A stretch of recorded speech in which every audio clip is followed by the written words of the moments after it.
ஒரு 4 நிமிஷம் 5 நிமிஷம் தான் பேசுறீங்க. அதை நினைவுல வச்சு பேச முடியலன்னா உங்களுக்கும் மக்களுக்கும் எவ்வளவு தூரம் இருக்கு.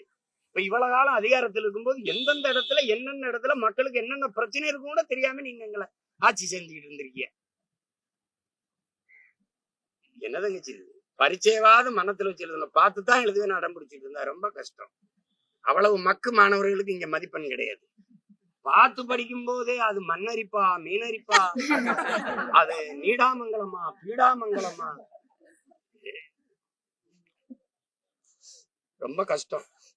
நான் உண்மையிலே வெக்கப்படுறேன். ஒண்ணு என் முன்னோர்கள் காலத்துல பிறந்து செத்து இருக்கணும், இல்லைன்னா காக்க விரும்பி நாய் நிறையா இருந்தாலும் 4 வீட்டுல நக்கியாவது செத்து இருந்திருக்கலாம். மானங்கட்ட இந்த இனக்கூட்டத்துல பிறந்ததுக்கு வெக்கப்படுறேன். அதுல இந்த பாருங்க, இவங்க எல்லாம் பார்த்த வேலைதான். எதுக்கு இந்த இனத்துக்கு ஒரு விடுதலை, ஒரு நாடு, எப்படியோ பிச்சு எடுத்து சேர்த்துருப்போங்கடான்னு போயிருந்திருக்கலாம். உசி பேத்தி ரணகலமாய் கைப்புள்ள கதையா நாங்க அடி வாங்கி தருவோம். அப்படி போய் தெரியும். நான் என்னதான் செய்ய சொல்லு, நான் கூட்டணி வைக்கவா சொல்லு, நீ சொல்லு வைக்கவா. ஆனார் உங்களுக்கு தெரியாத ஒரு ஆனார், நீங்க ஏதோ அதுல பார்த்து அத சரியோ அதை பண்ணி விடுங்க. அதான் சாலி வரும் அதானே. சரி, நன்றி, வணக்கம்.